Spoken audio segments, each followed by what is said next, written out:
ഇത് ഏത് സംസ്ഥാനത്തിന്റെ ലോഗോയാണ്? This is the logo of which famous Indian state? അത് കാണുന്നുണ്ടോ കൃത്യമായിട്ട്? അതിൽ ആ ഒരു പച്ച കളറുള്ള ഒരു സാധനമില്ലേ, അതൊന്ന് എണ്ണിക്കേ. ഏറ്റവും അതൊന്ന് എണ്ണി.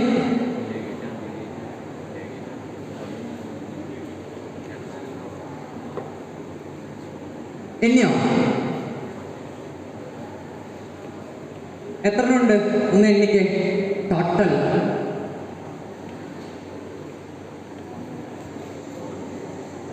36. എല്ലാവരും എണ്ണിയിട്ട് 36 കിട്ടിയത്. 36നെയും ഏതെങ്കിലും ഇന്ത്യൻ സംസ്ഥാനത്തെയും കണക്ട് ചെയ്യാൻ പറ്റുമോ? ഏതെങ്കിലും ഇന്ത്യൻ സംസ്ഥാനവും 36 തമ്മിൽ ബന്ധമുണ്ടോ?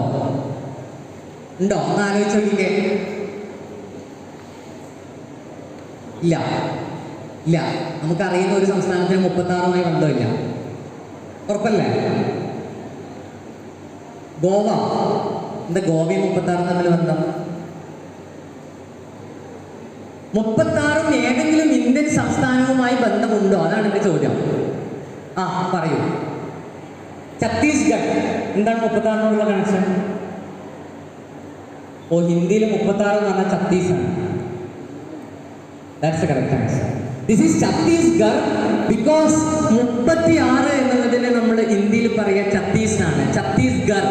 അതിന് പേര് വരാൻ കാരണം 36 കോട്ടകൾ അവിടെ ഉണ്ടായതുകൊണ്ട്. ഇത് കോട്ടകളാണ്. കോട്ടകളുടെ വാതിൽ പോലെയാണ് ഇരിക്കുന്നത്. കണ്ടോ? നമ്മൾ ഒരു പിക്ചർ നമ്മളത് ഒട്ടും നമ്മൾ ശ്രദ്ധിക്കുന്നില്ല എന്നുള്ളതാണ്. അപ്പൊ നമുക്ക് അറിയുന്ന കോമൺ നോളജ് വെച്ചിട്ട് ഇതിനെ തിരിച്ചും മറിച്ചും ഒക്കെ നമുക്ക് എന്ത് ചെയ്യാൻ പറ്റും? കണക്ട് ചെയ്യാൻ പറ്റും. അപ്പോൾ എന്താ ഗർ എന്ന് പറഞ്ഞാൽ ഹിന്ദിയില്? ഗർ. അത് ഗർ. ഇത് ഗർ. ലാസ്റ്റ് ഗർ. കുംബൾഗർ കേട്ടിട്ടുണ്ടോ? കുംബൾഗർ. പത്മാവതി സിനിമ കണ്ടിട്ടുണ്ടോ? ഹിന്ദി? ഇല്ല. അതിന്റെ ലാസ്റ്റ് ക്ലൈമാക്സ് കോട്ട കാണിക്കുന്നുണ്ട്. ഗർ എന്ന് പറഞ്ഞ കോട്ടയാണ്. 36 കോട്ട ഉണ്ടായതുകൊണ്ടാണ് ഛത്തീസ്ഗഡ് എന്നുള്ള പേര് വന്നത്. കണ്ടോ? അപ്പൊ നമ്മൾ കാര്യങ്ങൾ ഒബ്സർവ് ചെയ്യുമ്പോൾ കുറച്ചുകൂടി ഡീറ്റെയിൽഡ് ആയിട്ട് ഒബ്സർവ് ചെയ്യണം. എൻട്രൻസിന് അത് വേണം, നിർബന്ധമാണ്. എൻട്രൻസിന് നിങ്ങൾ പെരിഫറിയിൽ നിന്ന് നോക്കി പഠിച്ചിട്ട് കാര്യമില്ല. എസ്പെഷ്യലി നിങ്ങൾ എയിംസിനാണ് പ്രിപ്പയർ ചെയ്യുന്നതെങ്കിൽ. പിന്നെ അതേപോലെ എഞ്ചിനീയറിംഗ് ഒരുപക്ഷെ കേരള എൻട്രൻസിന് നിങ്ങൾക്ക് അത്ര ഡീറ്റെയിൽഡ് ആയിട്ടൊന്നും അറിയണ്ട. പക്ഷെ നിങ്ങൾ എയിംസ് പോലുള്ള എക്സാമുകൾക്കാണ് പ്രിപ്പയർ ചെയ്യണമെങ്കിൽ നിങ്ങൾ വളരെ ഡീറ്റെയിൽഡ് ആയിട്ട് ഒരു സംഭവത്തെ കുറിച്ച് അറിഞ്ഞിരിക്കണം. ടെക്സ്റ്റ് ബുക്കിന് അപ്പുറമുള്ള ചോദ്യങ്ങൾ ചോദിക്കും. അപ്പോൾ ഒരു ഇമേജ് കാണുമ്പോൾ പോലും നിങ്ങൾ എന്ത് ചെയ്യണം? അത് വളരെയധികം ഒബ്സർവ് ചെയ്യണം. ബയോളജിയുടെ കാര്യത്തിലൊക്കെയാണ്. ബയോളജിയിൽ പണ്ട് ഒരു ചാപ്റ്റർ ഉണ്ടായിരുന്നു, നിങ്ങൾക്കത് മനസ്സിലാവും. അതിലൊരു ഇമേജ് വെച്ചിട്ട് ആ ഇമേജിൽ നിന്നൊരു ചോദ്യം ചോദിച്ചിരുന്നു റിവേഴ്സ് ആയിട്ട്. അപ്പോൾ നമ്മുടെ ഇമേജൊക്കെ നമ്മൾ വെറുതെ വിടുന്ന സാധനങ്ങളാണ്, അങ്ങനെ വിടാൻ പാടില്ല. അപ്പോൾ എൻട്രൻസ് നോക്കുമ്പോൾ ടെക്സ്റ്റ് ബുക്ക് അരിച്ചു പെറുക്കണം എന്നാണ് ഞാൻ പറഞ്ഞ ഒന്നാമത്തെ കാര്യം. രണ്ടാമത്തെ കാര്യം, ഓരോ ഇമേജ് കാണുമ്പോഴും ഓരോ സാധനങ്ങൾക്കും എങ്ങനെ പേര് കിട്ടി, എന്തൊക്കെയാണ് ഇതിൻ്റെ ഗുണങ്ങൾ, എന്താണ് ഇതുകൊണ്ട് ഉദ്ദേശിച്ചിരിക്കുന്നത് എന്നുള്ള തുടങ്ങിയ കാര്യങ്ങളൊക്കെ നിങ്ങൾ കൃത്യമായിട്ട് നോക്കണം. ഓക്കെ, ഇത് ഇന്ത്യയുടെ ഫസ്റ്റ് ഇലക്ട്രിക് കാറാണ്. ഇന്ത്യയിലെ ഫസ്റ്റ് ഇലക്ട്രിക് കാറാണ്. നമ്മളൊക്കെ ഇപ്പോൾ ഇലക്ട്രിക് കാർസ് കുറേ യൂസ് ചെയ്യുന്ന ആൾക്കാരാണ് അല്ലേ? ഇലക്ട്രിക് കാർസ്, ഇലക്ട്രിക് ബൈക്സ് ഒക്കെ ഉണ്ട്. ഏറ്റവും രസം, ഇന്ത്യയിലെ ആദ്യത്തെ ഇലക്ട്രിക് കാർ വെക്കിയത് തൃശ്ശൂരിലാണ്. അറിയോ? ആർക്കെങ്കിലും അറിയോ? തൃശ്ശൂരിലാണ് ഇന്ത്യയിലെ ആദ്യത്തെ ഇലക്ട്രിക് കാർ ഉണ്ടാക്കിയത്. എഡ്ഡി കറന്റ് കൺട്രോൾസ് ലിമിറ്റഡ് എന്ന് പറയുന്ന ഇരിങ്ങാലക്കുട ഭാഗത്തുള്ള ഒരു കമ്പനിയാണ് ഇന്ത്യയുടെ ആദ്യത്തെ ഇലക്ട്രിക് കാർ ഉണ്ടാക്കിയത്. അതിൻ്റെ പേര് എന്താണെന്നുള്ളതാണ് എനിക്ക് വേണ്ടത്. അതിൻ്റെ പേര് നിങ്ങൾ വീട്ടിൽ വളർത്തുന്ന ഒരു പക്ഷിയുടെ പേരുമായിട്ട് സാമ്യമുണ്ട്. വീട്ടിൽ വളർത്തുന്ന ഒരു പക്ഷിയുടെ പേരുമായിട്ട് സാമ്യമുണ്ട്. Love birds. ലവ് ബേർഡ്സ് ആണ് കാറിന് പേരിട്ടത്. നല്ല പേരല്ലേ? എന്താ നിങ്ങൾ ലവ് ബേർഡ്സ് എന്ന് പറയാൻ കാരണം?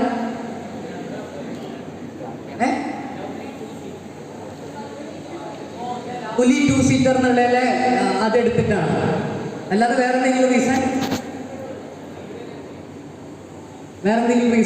ഇതിന്റെ ആൻസർ ലവ് ബേർഡ്സ് തന്നെയാണ്. ആദ്യമായിട്ട് ഫസ്റ്റ് ഇലക്ട്രിക് കാറിന്റെ പേര് ലവ് ബേർഡ്സ് എന്നാണ്. ലവ്ലി എന്നുള്ളത് ഒരു ക്ലൂ ആണ് അല്ലേ? അതിൽ തന്നെ പകുതി ആൻസർ ഉണ്ട്. പിന്നെ ഇത് കപ്പിൾസിന് വേണ്ടിയിട്ട് ഉണ്ടാക്കിയ കാറാണ്. അതുകൊണ്ട് രണ്ട് സീറ്റുള്ള വണ്ടിയാണ്. ഭാര്യയ്ക്കും ഭർത്താവിനും മാത്രമേ പോകാൻ പറ്റുള്ളൂ. അപ്പോൾ അങ്ങനത്തെ വണ്ടി ആയതുകൊണ്ടാണ് ഇതിന് ആ ഒരു പേര് വന്നത്, ലവ് ബേർഡ്സ്. കണ്ടോ, ചോദ്യത്തിൽ തന്നെ പല സാധ്യത. അതിന് ഏറ്റവും ചെയ്യാൻ പറ്റുന്ന പരിപാടി എന്താണ് എൻട്രൻസിന് ഏറ്റവും കൂടുതൽ നിങ്ങൾ ട്രെയിൻ ചെയ്യാൻ പറ്റുന്ന പരിപാടി എന്താ ചെയ്യേണ്ടത്? എൻട്രൻസ് അല്ല, ഏതൊരു പരീക്ഷയ്ക്ക് നിങ്ങളെ ട്രെയിൻ ചെയ്യാൻ ഏറ്റവും നല്ല പരിപാടി എന്താണ്? പഴയ ക്വസ്റ്റ്യൻ പേപ്പർ ആൻസർ ചെയ്യൽ. അത് തന്നെയാണ് ഏറ്റവും നല്ല പരിപാടി. അതായത് നമുക്ക് ഡിഫറെന്റ് ആംഗിൾസിലുള്ള ക്വസ്റ്റ്യൻസ് കിട്ടണമെങ്കിൽ നിങ്ങൾ എന്ത് ചെയ്യണം?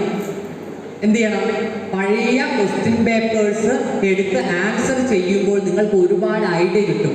എങ്ങനെയാണ് ഒരു ചോദ്യം ചോദിക്കാനുള്ള സാധ്യത, ഇതിൽ എന്തൊക്കെ ക്ലൂസ് ആണ് നമുക്ക് കിട്ടാനുള്ള സാധ്യതകൾ, ഒരു ടോപ്പിക്കിൽ നിന്ന് തന്നെ ഏതൊക്കെ രീതിയിൽ ചോദ്യം ചോദിക്കാം, ഏത് ടോപ്പിക്കിനെയാണ് ഞാൻ സ്ട്രെസ് ചെയ്ത് പഠിക്കേണ്ടത്. ചില ടോപ്പിക്സ് ഒക്കെ നമുക്ക് വേണമെങ്കിൽ വിടാം.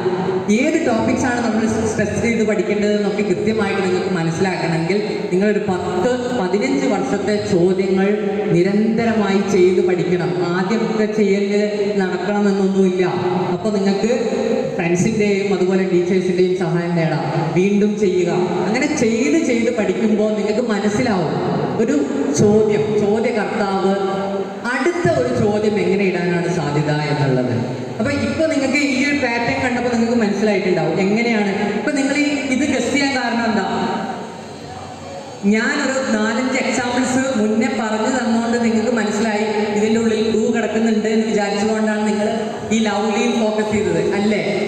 ഞാൻ രാവിലെ എക്സാമ്പിൾ പറഞ്ഞിട്ടില്ലായിരുന്നെങ്കിൽ നിങ്ങൾ ഒരിക്കലും ഈ ലവ്ലിയിൽ ഫോക്കസ് ചെയ്യില്ലായിരുന്നു. ഉറപ്പല്ലേ? നിങ്ങൾ ലവ് ബേർഡ്സ് ആൻസർ എത്തില്ലായിരുന്നല്ലോ. അതിനുള്ള കാരണം എന്താ? ഞാൻ രാവിലെ പറഞ്ഞു ക്വസ്റ്റ്യൻസിൽ തന്നെ ആൻസറിന്റെ പാർട്ടുകൾ കിടക്കുന്നുണ്ട് എന്നുള്ള ഒരു ഇൻസ്ട്രക്ഷൻ ഞാൻ തന്നതുകൊണ്ടാണ്. അതാണ് നമ്മുടെ ഇവിടുത്തെ ടീച്ചർമാർ ചെയ്യാൻ പോകുന്നത്. റിജു ആൻഡ് PSK ടീച്ചർമാർ ചെയ്യാൻ പോകുന്നത്. അവർ കൃത്യമായി പഠിക്കേണ്ട ഭാഗങ്ങൾ നിങ്ങൾക്ക് പറഞ്ഞു തരും. എങ്ങനെ ഈ ഒരു പോർഷനെ ചോദ്യങ്ങളായി മാറും എന്നുള്ളത് നിങ്ങൾക്ക് പറഞ്ഞുതരും. അതാണ് ഒരു കോച്ചിങ്ങിന്റെ ഗുണം.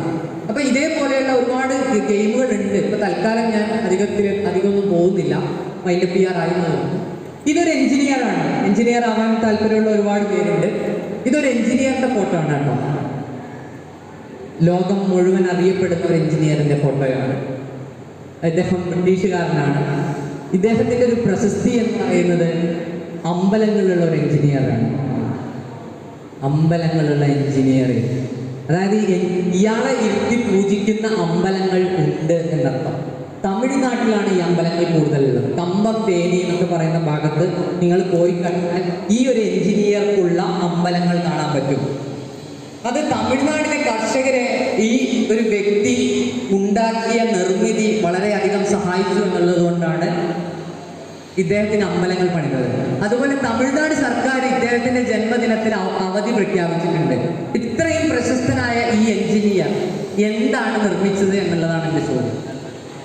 അപ്പോൾ വലിയ എഞ്ചിനീയർമാരൊക്കെ ആകുമ്പോൾ നിങ്ങൾക്കും അമ്പലങ്ങളൊന്നും വേണ്ട, നിങ്ങളെയും ആളുകൾ അറിയട്ടെ എന്ന് ഞാൻ പ്രാർത്ഥിക്കുന്നു. എന്താണ്, ആരാണ് ഇദ്ദേഹം? ഇദ്ദേഹത്തിന്റെ പേര് ഞാൻ പറഞ്ഞുതരാം. ഇദ്ദേഹത്തിന്റെ പേര് ജോൺ പെന്നിക്വിക്ക് എന്നാണ്. ജോൺ പെന്നിക്വിക്ക്. എന്ത് തുടങ്ങിയ ആളാണ് ഇദ്ദേഹം? മുല്ലപ്പെരിയാർ ഡാമോ? മുല്ലപ്പെരിയാർ ഡാം ഉണ്ടാക്കി ഇദ്ദേഹം. അതെങ്ങനെ തമിഴ്നാട്ടിലെ കർഷകരെ സഹായിക്കുന്നത്? അതിൽ നിന്ന് വെള്ളം കൊണ്ടുപോയിട്ട്. അത് തന്നെയാണ് ആൻസർ.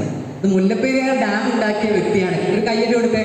മുല്ലപ്പെരിയാർ ഡാം ഉണ്ടാക്കിയ വ്യക്തിയാണ്. ഇദ്ദേഹത്തിന് അമ്പലങ്ങളുണ്ട് എന്ന് പറയുന്നത് ജോൺ പെന്നിക്വിക്ക് എന്നാണ് ഇദ്ദേഹത്തിൻ്റെ പേര്. ഇത് നമ്മൾ ഓൾറെഡി ചോദിച്ചൊരു ചോദ്യമാണ്. ഞാൻ പല ചോദ്യങ്ങളും ഞാൻ അതിൻ്റെ ഇടയിൽ ചോദിച്ചു കഴിഞ്ഞു.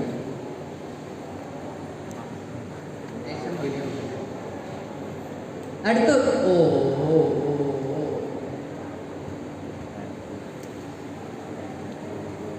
ചെറിയ ഡിലേ ഉണ്ട് കേട്ടോ.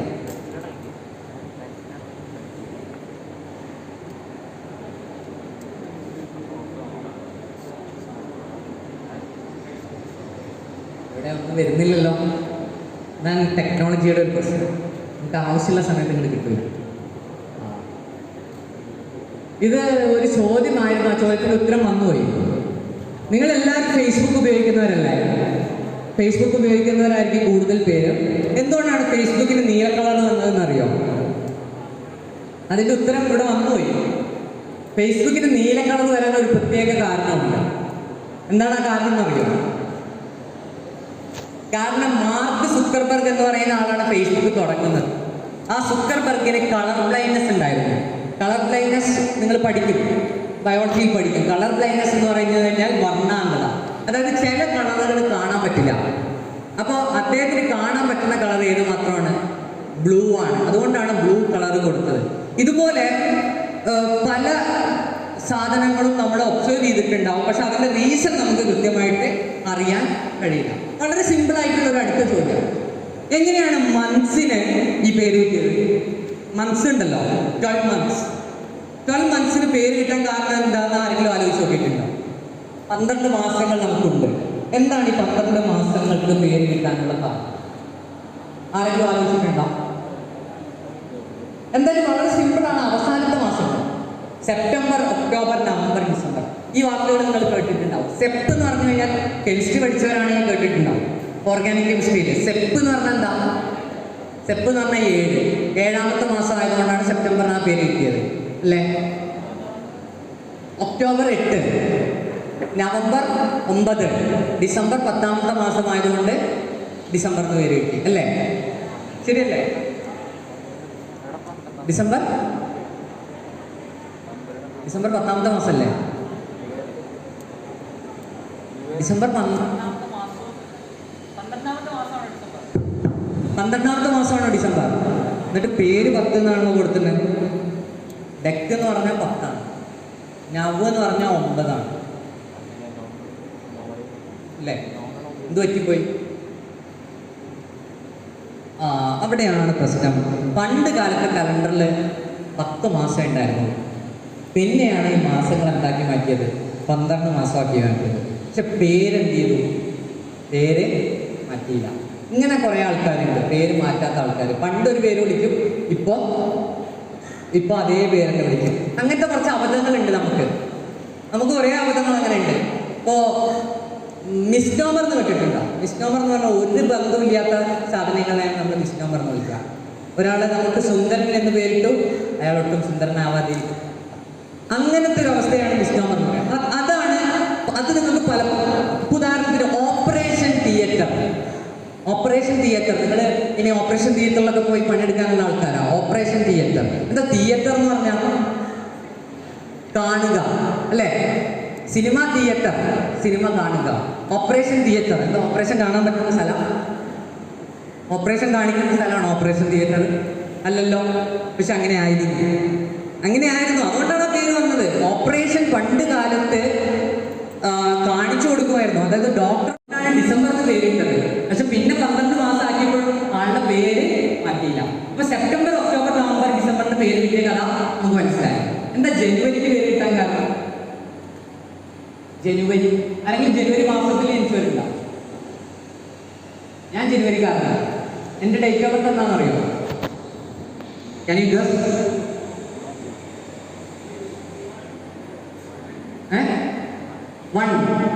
അതെ, ഞാൻ ന്യൂ ഇയർ ബേബിയാണ്. അതായത് ഞാൻ ജനിച്ചതിന് ശേഷമാണ് ന്യൂ ഇയർ ആഘോഷിച്ചു തുടങ്ങിയത്. കാരണം എൻ്റെ ജന്മദിനം എല്ലാവരും ലോകം മൊത്തം ആഘോഷിക്കട്ടെ എന്ന് വിചാരിച്ച് ആ വർഷം മുതൽ ന്യൂ ഇയർ ആഘോഷിക്കണം. അപ്പോൾ ജനുവരിക്ക് പേര് കിട്ടാൻ കാരണം ശരിക്കും ജാനസ് എന്ന് പറയുന്ന ഒരു ഗോഡാണ്. ജാനസ് ഒരു ഗോഡാണ്. ആ ഗോഡിന്റെ പ്രത്യേകത ദ ഗോഡ് ഓഫ് ബിഗിനിങ് ആണ്, തുടക്കത്തിന്റെ ദേവനാണ്. അദ്ദേഹത്തിന് 2 തലയുണ്ട്. ആ തല ഒന്ന് പാസ്റ്റിലോട്ടും ഒന്ന് ഫ്യൂച്ചറിലോട്ടും തിരിഞ്ഞിരിക്കുക. അത് തന്നെയാണ് ജനുവരിയുടെയും പ്രത്യേകത. ഒന്ന് പാസ്റ്റിലോട്ടും ഒന്ന് ഫ്യൂച്ചറിലോട്ടും തിരിഞ്ഞിരിക്കുകയാണ്. ഫെബ്രുവരിക്ക് എങ്ങനെ പേര് കിട്ടിയത്? ഫെബ്രുവരി എന്ന് പറയുന്നത് ഫെബ്രേറ എന്ന് പറയുന്ന ഫെസ്റ്റിവലിൽ നിന്നാണ്. ഒരു ഫെസ്റ്റിവൽ, ഒരു ആഘോഷം ഉണ്ടായിരുന്നു പണ്ട് റോമിൽ. ആ ആഘോഷം നടക്കുന്ന മാസമാണ് ഫെബ്രുവരി. അതുകൊണ്ടാണ് ഫെബ്രുവരിക്ക് പേര് കിട്ടിയത്. മാർച്ചിൽ നിന്നാണ് മാർച്ചിന് പേര് കിട്ടിയത്. മാർച്ച് എന്ന് പറയുന്നത് ഗോഡ് ഓഫ് വാർ ആണ്, യുദ്ധത്തിന്റെ ദേവനാണ്. അത് തന്നെയാണ് പ്ലാനറ്റ് മാർച്ചിനും പേര് കിട്ടാൻ കാരണം. മാർച്ച് കഴിഞ്ഞാൽ പിന്നെ ഏതാണുള്ളത്? ഏപ്രിൽ. ഏപ്രിൽ എന്ന് പറയുന്ന അപ്രേറ എന്നുള്ള വാക്കിൽ നിന്ന്. അപ്രേറ എന്ന് പറഞ്ഞാൽ ഓപ്പണിംഗ്. ഓപ്പണിംഗ് അർത്ഥം എന്ത്? Opening, school opening. എന്ത് ഓപ്പണിംഗാണ്? ഏപ്രിൽ മാസം എന്ത് ഓപ്പണിംഗ് ആണ്? പൂക്കൾ പൂക്കുന്ന മാസമാണ് ഏപ്രിൽ. പൂക്കൾ ഓപ്പൺ ചെയ്യുന്ന മാസമായതുകൊണ്ടാണ് ഓപ്പൺ എന്നർത്ഥം വരുന്ന അപ്പരേറ എന്ന വാക്ക് ഉപയോഗിച്ചത്. മേയ എന്നുള്ള ഗോഡസിൽ നിന്നാണ് മെയ് മാസത്തിന് പേര് കിട്ടിയിരിക്കുന്നത്. ജൂൺ മാസത്തിന് പേര് കിട്ടിയിരിക്കുന്നത് ജൂനോ എന്ന് പറയുന്ന നമ്മുടെ ജൂപ്പിറ്റർ. ജൂപ്പിറ്റർ കേട്ടിട്ടില്ലേ? ജൂപ്പിറ്ററിനെയാണ് നമ്മൾ ജൂനോ എന്ന് പറയാം. ജൂനോ എന്ന് പറയുന്ന ഗോഡിൽ നിന്നാണ്. ജൂലൈക്ക് പേര് കിട്ടിയിരിക്കുന്നത് അതാണ് എഴുതി വെച്ചിട്ടുണ്ട്, ജൂലിയസ് സീസറിൽ നിന്നാണ്, ഒരു കിങ്ങിൽ നിന്നാണ്. ഈ ജൂലിയസ് സീസറിന്റെ പേരിൽ നിന്നാണ് ശരിക്കും സിസേറിയൻ എന്നുള്ള വാക്ക് വരുന്നത്. സിസേറിയൻ കേട്ടിട്ടില്ലേ? സിസേറിയൻ എന്താ? സിസേറിയൻ എന്ന് പറഞ്ഞാൽ വയറ് കുറച്ച് കുട്ടീനെ എടുക്കുക അല്ലേ? അപ്പൊ സിസേറിയൻ സീസറിനെയാണ് അതിനെ ആദ്യമായിട്ട് പുറത്തെടുത്തത്. അതുകൊണ്ടാണ് സിസേറിയൻ എന്നുള്ള പേര് വന്നത്. ഓഗസ്റ്റിന് പേര് കിട്ടിയത് അഗസ്റ്റസ് സീസർ എന്ന് പറയുന്ന പേര്. പിന്നെ സെപ്റ്റംബർ, ഒക്ടോബർ, നവംബർ, ഡിസംബർ നമ്മൾ ഓൾറെഡി പറഞ്ഞു. കണ്ടോ? ഇങ്ങനെ നമ്മൾ എന്തൊക്കെ നമുക്ക് അറിയാനുണ്ട്. നമ്മളിപ്പോൾ ചോദിച്ച പല ചോദ്യങ്ങളും നമ്മൾക്ക് എന്നും നമ്മൾ കാണുന്ന സാധനങ്ങളാണ്. പക്ഷെ നമുക്ക് അതിനെ കുറിച്ചിട്ട് അറിയില്ല. ഈവൻ ഇത് നമ്മൾ ഓൾറെഡി ചെയ്തു. ഓൾറെഡി നമ്മൾ ഈ വർക്ക് കംപ്ലീറ്റ് ചെയ്തു.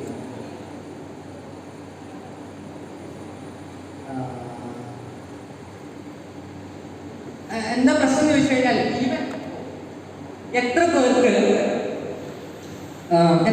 നിങ്ങളുടെ പേരിന്റെ മീനിങ് അറിയാം? കൈയൊട്ടിക്കും. നിങ്ങളുടെ പേരിന്റെ മീനിങ് അറിയാൻ എത്ര പേരുണ്ട് ഇതിൽ? അല്ല, ബാക്കിയുള്ളത് നോക്കണ്ട, നിങ്ങളുടെ പേരിന്റെ മീനിങ്ങാണ് ചോദിച്ചത്. ബാക്കിയുള്ളത് ഇന്നുണ്ടാവില്ല. ഇത്രയേ ഉള്ളൂ പേരിന്റെ അർത്ഥം. എൻ്റെ പേര് മൃദുൽ എന്നാണ്. എൻ്റെ പേരിന്റെ അർത്ഥം എന്താ? ഉള്ളോ? ഞാൻ തള്ളുന്ന കണ്ടിട്ടാണോ? സോഫ്റ്റ് എന്നാണ് അർത്ഥം. ഞാൻ ചിലപ്പോൾ ജനിക്കുമ്പോൾ വളരെ സോഫ്റ്റായ കുട്ടിയായതുകൊണ്ടായിരുന്നു. ഇപ്പോഴും അങ്ങനെ തന്നെയാണ്, വലിയ വ്യത്യാസമൊന്നുമില്ല. അപ്പൊ നിങ്ങൾക്ക് നിങ്ങളുടെ പേരിന്റെ അർത്ഥം അറിയാം? ഇല്ലെങ്കിൽ നിങ്ങൾ നിർബന്ധമായിട്ട് നോക്കിയിരിക്കണം. കാരണം നമ്മൾ എപ്പോഴും ഒരു സാധനം പഠിക്കാൻ തുടങ്ങുമ്പോൾ ബേസിക് ലെവലിൽ നിന്ന് വേണം നമ്മൾ സ്റ്റാർട്ട് ചെയ്യാൻ. ഞാൻ നേരത്തെ പറഞ്ഞു നിങ്ങൾ MBBS എഴുതാൻ പോകുന്നവരായിരുന്നു. ഞാൻ MBBSന്റെ ഫുൾ ഫോം എന്താണെന്ന് ചോദിച്ചിട്ട് അവർക്ക് കിട്ടിയില്ല. ആകെ അത് എഴുതാൻ പോകുന്ന 4-5 പേർക്കാണ് MBBSന്റെ ഫുൾ ഫോം അറിയുന്നത്, അല്ലേ? അപ്പൊ നമ്മൾ ബേസിക്കിൽ നിന്ന് സ്റ്റാർട്ട് ചെയ്യണം. നമ്മുടെ പേരിന്റെ അർത്ഥം അറിയണം. നമ്മൾ ജനിച്ച സ്ഥലത്തിന്റെ പ്രത്യേകതകൾ അറിയണം. എന്തുകൊണ്ട് ആ പേര് വന്നു എന്നറിയണം. ഇതൊക്കെ എവിടെ ഉപകരിക്കാന്ന് വെച്ചാൽ നിങ്ങൾ ഒരു ഇന്റർവ്യൂവിന് പോകുമ്പോൾ ചോദിക്കുന്ന ആദ്യത്തെ ചോദ്യങ്ങൾ ഇതൊക്കെയായിരിക്കും. കാരണം UPSC എക്സാമിലൊക്കെ പലപ്പോഴും ആദ്യമായിട്ട് ചോദിക്കുന്ന ചോദ്യങ്ങൾ ഇത്തരത്തിലുള്ള വളരെ എളുപ്പമായിട്ടുള്ള ചോദ്യങ്ങളാണ്. എൻ്റെ ഒരു ഫ്രണ്ട് ഉണ്ട്, അഭിഷേക്. മൂപ്പര് IPS ആളാണ്. മൂപ്പരോട് ഫസ്റ്റ് ചോദിച്ച ചോദ്യം, മൂപ്പര് കോഴിക്കോടുകാരനാണ്. ആദ്യം മൂപ്പർക്ക് എത്തുന്നു. അപ്പോൾ അഭിഷേക് ഇരിക്കൂ എന്ന് പറഞ്ഞു. കോഴിക്കോടിൽ നിന്നാണല്ലേ? ഓക്കെ. എന്തുകൊണ്ടാണ് കാലിക്കറ്റ് എന്നുള്ള പേര് വന്നതെന്ന് ചോദിച്ചു. First question. ആർക്കെങ്കിലും അറിയോ കാലിക്കറ്റ് എന്നുള്ള പേര് വരാൻ കാരണം? വൈ കാലിക്കറ്റ്? എനിവൺ? അദ്ദേഹത്തിനോട് ചോദിച്ച ചോദ്യമാണ്. അദ്ദേഹത്തിൻ്റെ ജില്ല കാലിക്കറ്റ് ആണല്ലോ, എന്തുകൊണ്ട് കാലിക്കറ്റ് എന്നുള്ള പേര് വന്നു? ബിക്കോസ് അതിനൊരു കാരണമുണ്ട്. നിങ്ങൾ പണ്ടത്തെ ഡിക്ഷണറി ഒക്കെ കണ്ടിട്ടുണ്ടാവും. ഡിക്ഷണറി, ആ ഡിക്ഷണറിയുടെ സൈഡിൽ നിങ്ങൾക്കൊരു തുണി പോലത്തെ, ഒരു റിബൺ പോലത്തെ ഒരു തുണി കാണും. അതിനെ വിളിക്കുക കാലിക്കോ എന്നാണ്. കാലിക്കോ ബൈൻഡിങ് എന്ന് പറയും നമ്മളതിനെ, കാലിക്കോ ബൈൻഡിങ്. ഈ കാലിക്കോ കൂടുതലുള്ള സ്ഥലമായിരുന്നു കാലിക്കറ്റ്. പണ്ട് അറബികളൊക്കെ ഇവിടെ കാലിക്കോ മേടിക്കാൻ വേണ്ടിയിട്ടായിരുന്നു കാലിക്കറ്റിൽ വന്നത്. അങ്ങനെ അത് കാലിക്കോ ഉള്ള സ്ഥലം എന്നുള്ള ഫസ്റ്റ് ക്വസ്റ്റ്യൻ അതായിരുന്നു. രണ്ടാമത്തെ ക്വസ്റ്റ്യൻ, നിങ്ങളുടെ കോഴിക്കോടിന് അത്യാവശ്യം തീരപ്രദേശമുള്ള സ്ഥലമാണല്ലോ എന്ന് ചോദിച്ചു. ഓക്കെ, ആണ്. കണ്ണൂര്, കോഴിക്കോടൊക്കെ അത്യാവശ്യം തീരപ്രദേശമുള്ള സ്ഥലമാണ്. അപ്പോൾ നിങ്ങളുടെ ലൊക്കാലിറ്റിയിൽ കിട്ടുന്ന ഒരു 10 മത്സ്യത്തിൻ്റെ പേര് പറയാൻ പറഞ്ഞു. 10 മത്സ്യം, മീനിൻ്റെ പേര് പറയാൻ പറഞ്ഞു. അപ്പോൾ ഇവൻ ഒപ്പിച്ച് പറഞ്ഞു, സാറിൻ്റെ മത്തി, അങ്ങനെ കുറച്ച് ഇത് പറഞ്ഞു. അത് കഴിഞ്ഞ് അടുത്ത ചോദ്യം വന്നത് എന്താ അറിയോ? 1 കിലോ മത്തിക്ക് എന്താ വില? IAS എക്സാമിന് പോയതാണ്. ഇത്രയും കാലം ഇത്രയും ബുക്കുകളൊക്കെ പഠിച്ച് പോയതാണ്. എന്തൊക്കെ ബുക്ക് പഠിച്ചിട്ടുണ്ട്? ഒരുപാട് പുസ്തകങ്ങൾ. ഹിസ്റ്ററിയിലും ജോഗ്രഫിയിലും പൊളിറ്റിക്സിലും പബ്ലിക് അഡ്മിനിസ്ട്രേഷനിലും ഒക്കെ പഠിച്ചു പോയിട്ട് ചോദിക്കാൻ കണ്ട ഒരു ചോദ്യമാണ്, മത്തിക്ക് എന്താ വില? ഇതാണ് നമ്മുടെ പ്രശ്നം. അപ്പോൾ നമ്മൾ ചെയ്യേണ്ടത് വളരെ ബേസ് മുതൽ നമ്മൾ കാര്യങ്ങൾ അറിഞ്ഞിരിക്കണം എന്നുള്ളത് വളരെ ഇമ്പോർട്ടൻ്റ് ആയിട്ടുള്ള കാര്യമാണ്. അത് നമ്മൾ ഫോളോ ചെയ്യേണ്ടതും നിർബന്ധമാണ്. ഇത് നിങ്ങൾക്കുള്ള ഒരു ചോദ്യമാണ്. ഇതിലേതാണ് കറക്റ്റ് ആയിട്ടുള്ള logo? Which is the correct one? A. Why A? Why A? Because ആമസോണിൽ A to Z സാധനങ്ങൾ കിട്ടും. അപ്പൊ അതുകൊണ്ടാണ് ഈ ആരോ A to Z ലേക്ക് ഇട്ടിരിക്കുന്നത്. അപ്പൊ ഇതും A to Z ആണല്ലോ, ഇതും A to Z അല്ല അല്ലേ, ഇത് Z to A ആണ്. അപ്പൊ ഇതിനെ നമുക്ക് എലിമിനേറ്റ് ചെയ്യാം. എലിമിനേറ്റ് ചെയ്തു, ഇതെല്ലാം ഉറപ്പാണ്, ഇതിനെ എലിമിനേറ്റ് ചെയ്തു. അപ്പോൾ ഇതിനെയാണ് എലിമിനേഷൻ എന്നുള്ള പ്രോസസ്സ്. അതായത് നമ്മളൊരു പരീക്ഷയ്ക്ക് ഇരിക്കുമ്പോൾ നമുക്ക് ഉത്തരം അറിയില്ലെങ്കിൽ പോലും നമുക്ക് 4 ഓപ്ഷനിൽ നിന്ന് പല ഓപ്ഷൻസും എലിമിനേറ്റ് ചെയ്ത് ആൻസറിലോട്ട് എത്താൻ പറ്റും. അപ്പോൾ ഇതെല്ലാം നമുക്ക് ഉറപ്പാണ്, കാരണം A to Z അല്ല. അപ്പോൾ ഇത് ഞാൻ കട്ട് ചെയ്തു, ഇത് Z to A ആണ്, ഇതും കട്ട് ചെയ്തു. ഇതിലേതാണെന്നുള്ളതാണ് സംശയം. Why this? ബിക്കോസ് എന്താ ഇതിന്റെ മീനിങ്? സ്മൈലി, കസ്റ്റമറിനോട് ചിരിച്ചിരിക്കുക എന്നാണ് ഇതിന്റെ മീനിങ്. സോ ഇതാണ് സി ആണ് എല്ലാരും പറയുന്നത്. എ, ബി, ബി അല്ല. വൈ ബി അല്ല?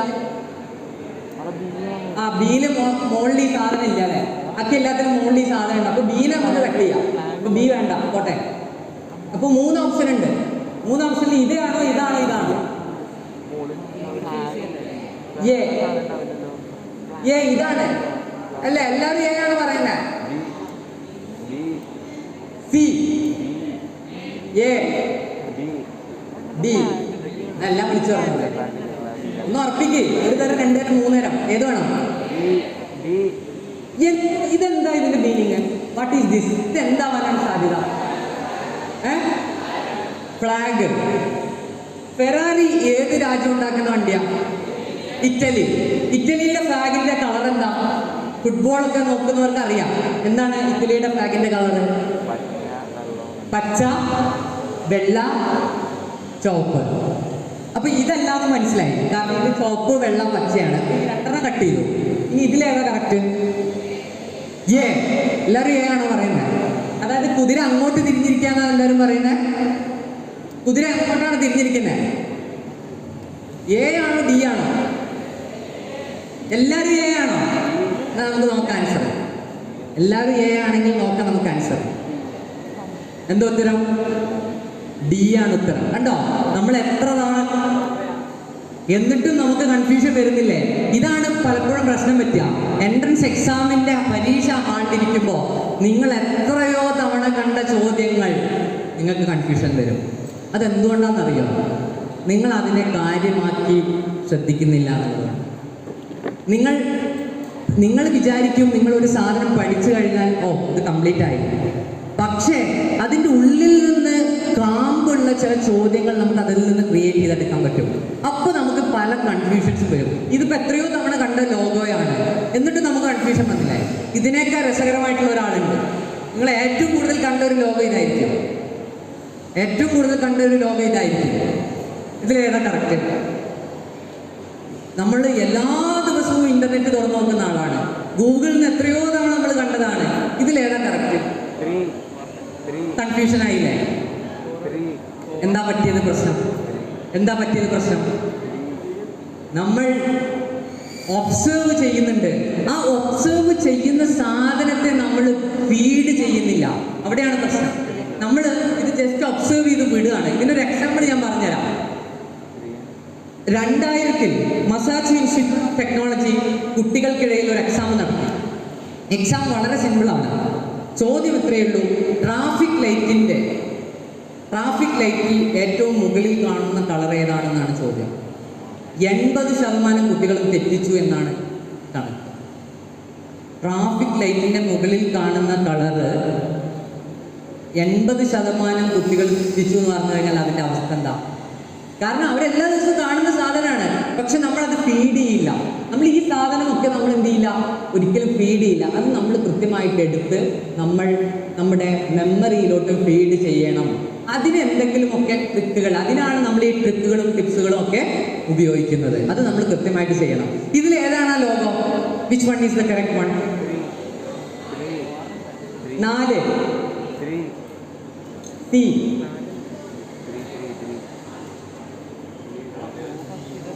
ഇതിൽ നിങ്ങൾക്ക് ഏതെങ്കിലും അറിയുന്നുണ്ടോ? ജി നീല കളറാണ്, അത് ഉറപ്പാണ്, കാരണം എല്ലാത്തിലും ജി നീല കളറാണ്. ഇതിൽ ജി 3 നീല കളർ ഉണ്ട്, അപ്പൊ അത് ശരിയാവാൻ സാധ്യതയുണ്ട് അല്ലേ? അപ്പൊ നമുക്ക് ഇതിനെ കട്ട് ചെയ്യാം. കണ്ടോ, അങ്ങനെയാണ് നമ്മൾ ലോജിക്ക് ഉപയോഗിക്കുന്നത്. അങ്ങനെയാണ്. ജി ഇതിലെല്ലാം ഒരേപോലെയാണ്. ഇതിൽ ജി 3 ഒരുപോലെ ഉണ്ട്, അപ്പോൾ ജി ബ്ലൂ കളർ ആവാനാണ് സാധ്യത കൂടുതൽ. അപ്പൊ നമുക്ക് ഇതിനെ കട്ട് ചെയ്യാം അല്ലേ? ഇതിൽ ഗ്രീൻ ഉണ്ട്, 3 ഗ്രീനാണ് അല്ലേ? 3 ഗ്രീനാണ്. അപ്പൊ ഇതോ ആവാം. ഇനി അടുത്തത് വേറെ എന്തെങ്കിലും അറിയോ? വേറെ എന്തെങ്കിലും ഇൻഫർമേഷൻ അറിയോ? ഈ എന്നുള്ളത് ചുവപ്പാണ്. ഈ എന്നുള്ളത് ചുവപ്പാണെങ്കിൽ ഇതിൽ ഏതായിരിക്കും ആൻസർ? 3 ആയിരിക്കും ആൻസർ അല്ലേ? അപ്പൊ നമുക്ക് അങ്ങനെ കണ്ടുപിടിക്കാം. അതായത് ഇത് 3 കൂടി ഞാൻ പലപ്പോഴും ചെയ്യുന്ന ഒരു പരിപാടിയാണ്. 4 കൂടി വെച്ച് കമ്പയർ ചെയ്യും. അതിൽ കൂടുതൽ റിപ്പീറ്റേഷൻ വന്നത് ശരി ഉത്തരമായിരിക്കും. ഉദാഹരണത്തിന് ഇവിടെ ജി 4 വന്നു. ഈ ജിന്റെ കളർ നോക്ക്, ബ്ലൂ ആണ്. ഇവിടെ ഒരു ജി മാത്രമേ വ്യത്യാസമായിട്ട് കിടക്കുന്നുള്ളൂ.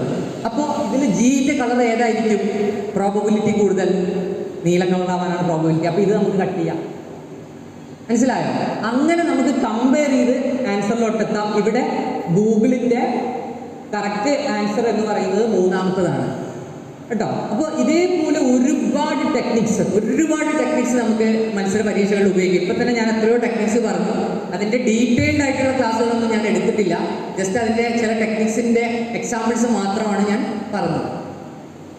അടുത്തത് ഒന്ന് ഞെക്കി കഴിഞ്ഞാൽ എല്ലാം കൂടി ആൻസർ വരുന്നല്ലേ?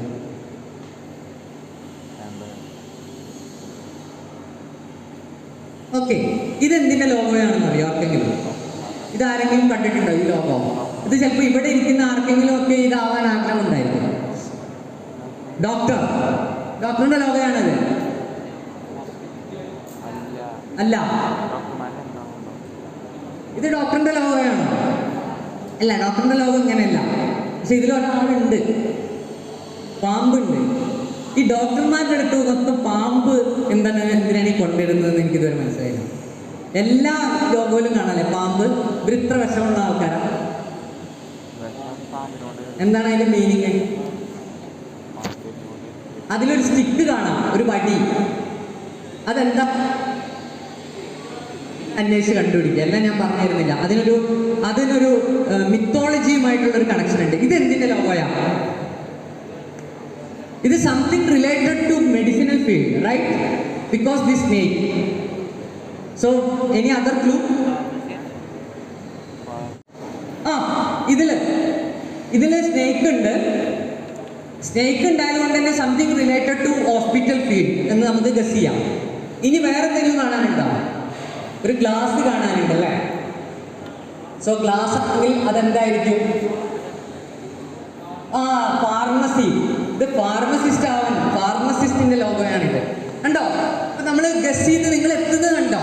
നിങ്ങൾ ആദ്യം തുടങ്ങിയപ്പോൾ നിങ്ങളുടെ ഗസ്സിങ് ലെവൽ എവിടെയായിരുന്നു? താഴെയായിരുന്നു. കാരണം നിങ്ങൾ ചോദിച്ച ചോദ്യത്തിനൊന്നും ഉത്തരം പറഞ്ഞിരുന്നില്ല. ഇപ്പൊ കണ്ടോ, മെല്ലെ ഉയർന്നു വരുന്നു. ഇപ്പൊ നിങ്ങൾ ഡയറക്റ്റ് ആൻസറിലോട്ട് എത്തുന്നു. അപ്പോൾ എന്ത് ചെയ്യണം? ഇതുപോലെയുള്ള ട്രെയിനിങ് നിങ്ങൾക്ക് മസ്റ്റാണ്. നിങ്ങളുടെ ബ്രെയിനിന്റെ വളർച്ച മസ്റ്റാണ്. നിങ്ങൾക്ക് ആ ഒരു കോമൺ സെൻസ്, അതുപോലെ തന്നെ ഗസ്സിംഗ് പവർ, ഒബ്സർവേഷൻ സ്കില്ല്, ഇതൊക്കെ കൂടി കമ്പൈൻ ചെയ്യുമ്പോൾ മാത്രമാണ് നിങ്ങൾക്ക് ഒരു മത്സരത്തിൽ വിജയിക്കാൻ പറ്റുക എന്നുള്ളതാണ്. എന്തായാലും എൻ്റെ സെഷൻ ഞാൻ ഇവിടെ വൈൻഡപ്പ് ചെയ്യാണ്. 11:45 വരെയാണ് എനിക്ക് അനുവദിച്ചിട്ടുള്ള സമയം. ഇനിയും എടുക്കാനുണ്ടായിരുന്നു, എങ്കിലും കുഴപ്പമില്ല. ബാക്കി ഏതെങ്കിലും ഒരു ദിവസം നമുക്ക് വീണ്ടും കണ്ടുമുട്ടാം. ഇത്രയും നേരം ഒരു 1.5 മണിക്കൂർ എന്നെ സഹിച്ചതിന് എല്ലാവർക്കും നന്ദി. അതുപോലെ തന്നെ എന്നെ ഇവിടെ ഈ ഒരു അവസരം തന്നതിന് റിജു ആൻഡ് PSKക്കും, അതുപോലെ തന്നെ ഈ സ്കൂളിലുള്ള വിജയഗിരി പബ്ലിക് സ്കൂളിലെ എല്ലാ അധ്യാപകർക്കും നന്ദി രേഖപ്പെടുത്തുന്നു. Thank you. എൻ്റെ അടുത്ത് ഒരു പെൻസിലും കൂടി ഉണ്ട്. ഈ പെൻസിൽ ഞാൻ ആർക്കെങ്കിലും സമ്മാനം കൊടുക്കണം എന്ന് വിചാരിക്കുന്നുണ്ട്. അല്ല, 2 പെൻസിലുണ്ടോ? ഇതെന്താ അക്ഷയപാത്രമാണോ? പെൻസിൽ എടുക്കുമ്പോൾ കൂടുതൽ വരാം. ഓക്കെ, 2 പെൻസിൽ കൂടി ഉണ്ട്. 2 ചോദ്യങ്ങൾ കൂടി ചോദിച്ചിട്ട് ഞാൻ വൈൻഡപ്പ് ചെയ്യാണ്. 2 ചോദ്യം. ആരാണ് ആൻസർ പറയാൻ നോക്കാം? കാരണം പെൻസിൽ നമ്മളെല്ലാവരും വേദന സംഹാരികൾ ഉപയോഗിക്കാറുണ്ടല്ലേ? പെയിൻ കില്ലേഴ്സ്, അനാൾജസിക് എന്നൊക്കെ പറയും. ഏറ്റവും നല്ല അനാൾജസിക് ഏതാ നിങ്ങൾക്ക് ഉപയോഗിച്ചിട്ടുള്ള അനാൾജസിക്? പലതരത്തിലുള്ള അനാൾജസിക് ഉപയോഗിക്കാറുണ്ട്. പാരസെറ്റാമോൾ ഒരു കൈൻഡ് ഓഫ് അനാൾജസിക് ആണ്. ശരിക്കും അതൊരു ആൻറ്റിപൈററ്റിക് ആണ്, ചൂട് കുറയ്ക്കാൻ വേണ്ടിയിട്ടുള്ള. പൈറോ എന്നുള്ള വാക്ക് ശരിക്ക് ചൂട് എന്നാണ് അർത്ഥം. പൈറോമീറ്റർ, ആൻറ്റിപൈററ്റിക് എന്നാണ് അതിന് പറയുന്നത്. നിങ്ങൾ മോർഫിൻ കേട്ടിട്ടുണ്ടായിരിക്കും. മോർഫിൻ അല്ലേ? മോർഫിൻ നമ്മൾ വേദനയൊക്കെ പറ്റി കഴിഞ്ഞാൽ ആദ്യം പോയിട്ട് മോർഫിൻ അടിക്കാതിരിക്കുക. ആയിട്ട് എന്തെങ്കിലും ഡൗട്ടുകൾ ഉണ്ടെങ്കിൽ നിങ്ങൾക്ക് എന്നെ കോൺടാക്ട് ചെയ്യാം. എൻ്റെ നമ്പർ 97, വേണമെങ്കിൽ എഴുതിയെടുക്കാം, വേണ്ടവർ എഴുതിയെടുത്താൽ മതി. 97 44 06 29 97. ഒന്നും കൂടി ഞാൻ പറയാം. 97 44 06 2997. അല്ലെങ്കിൽ നിങ്ങൾക്ക് ഇമെയിൽ ഉപയോഗിക്കാം. ഇമെയിൽ മൃദുൽ ക്യൂസ് എന്നാണ്, MRIDULQUIZ@gmail.com. സോ നമുക്ക് വേറൊരു അവസരത്തിൽ കാണാം. Thank you. Now, I welcome Lakshmi of class 11 to propose the vote of thanks. And thankfulness is the completion of gratitude. Good morning to all. Here I am, Lakshmi Arnaya, to express my gratitude to each and every one of you. First and foremost, I would like to thank God Almighty for showering His abundant blessings throughout this program. Now, I would like to thank Mr. Mridul Mahesh for boosting our energy for our new academic year. We assure you that we will remember all your words throughout this journey. Thank you, sir.